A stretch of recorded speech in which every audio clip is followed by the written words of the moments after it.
So, what is sleep? And why do we need it? Let's talk about it. Sleep plays a vital role in good health and well-being throughout your life. The way you feel while you're awake depends a lot on how your quality of sleep is and how much you're sleeping. During sleep, your body is working to support healthy brain function and maintain your physical health. In children and teens, sleep also helps support growth and development. Getting inadequate sleep over time can raise your risk for long-term health problems. It can also affect how well you think, react, work, learn, and get along with others. Sleep is overall very important in your life, and if you're not getting enough of it or having bad sleep, you should definitely look into it. Next up, let's talk about food. What makes good food? Well, some ways to know that the food you're eating is good are always check the ingredients lists. Some products sneak in some chemicals that are not very healthy. Pay attention to what fat is in use. Some fats are more unhealthy than others. Look at where it's made. Check for natural sugars, same thing as before. Some sugars are more unhealthy than others. And always read properly what's on the label and on the back of the label. You always want to know what you are consuming. And it's always better to go with an ecological option, as they are more naturally grown and use less chemicals than normal mass-produced food. Be aware that a lot of foods do have chemicals in them, and that's okay, but it's important to keep a balance on raw product and processed product. About meat. Is meat unhealthy, and how much is unhealthy? Well, the recommended amount of meat per week is 350 to 500 grams. Anything above that, and you might want to reconsider your diet. As for meat being unhealthy, well, it doesn't have anything harmful in its raw form.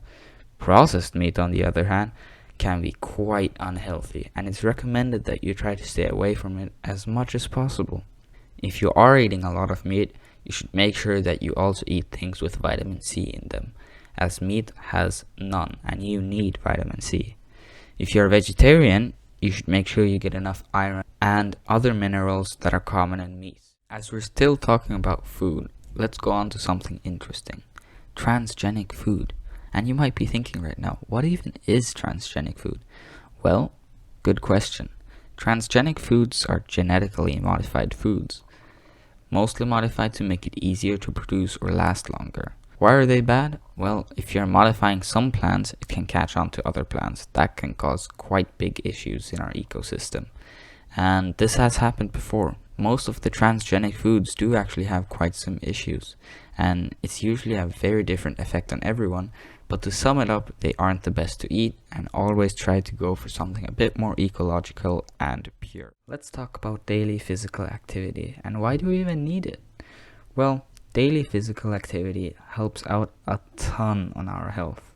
It boosts brain health, helps manage weight, reduces risk of disease, strengthens your bones, and improves your capability and other daily activity. It's very important to develop strong bones at a young age because it helps you build a good structure for the future. If you build a good structure at a young age, then your bones are going to be a lot stronger once you're older. It's very important because you can't develop your bones once you're older. Taking a 30-minute walk a day is super good for your health, and it helps you breathe fresh oxygen and uses your muscles, which makes them stronger over time. If you're outside while it's sunny, you also gain the bonus of vitamin D from the sun, which is also very important. If you are not outside enough, you will probably feel a lot weaker because you are missing vitamin D. Routines and habits. What are habits good for? Well, if you want to learn a new language, for example, it's very good to create a habit that every day you practice 5 minutes, and over time it's going to be easier because repetition is better than learning it once and thinking you know it perfectly, and then after a week you've forgotten already what you want to do. And always make sure to set a goal. If you don't have a goal, it's going to be quite difficult to execute all of the processes to get to your goal and achieve it.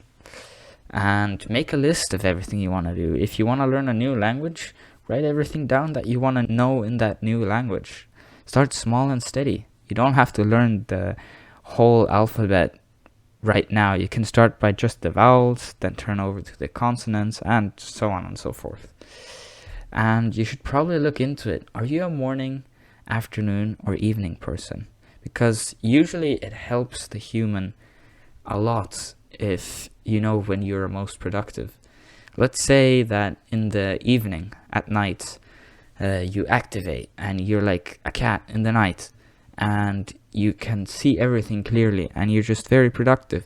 Then you should plan your time management around that, so you know, when am I doing the most things in the day? Break bigger tasks into smaller tasks. Let's say, for example, Japanese. There's 3 types of alphabets in Japanese. You should probably break the entire alphabet thing into smaller tasks. Start with one, learn it completely, then turn over to the next one.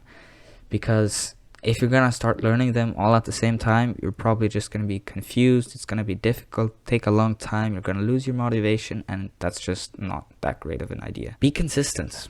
If you miss a few days, that's alright, but you always have to have that extra motivation to get back. Because if you also miss, like, you missed 2 weeks because you were on vacation and you forgot your phone at home or something like that, and you couldn't do your Duolingo, then you should probably just try and get back to it, but it's going to be more difficult because you're not used to it anymore. A habit is something that you're used to doing and it's just normal to you. And set yourself up for success. That's difficult to explain, but basically what that means is try to make all of your steps easy baby steps.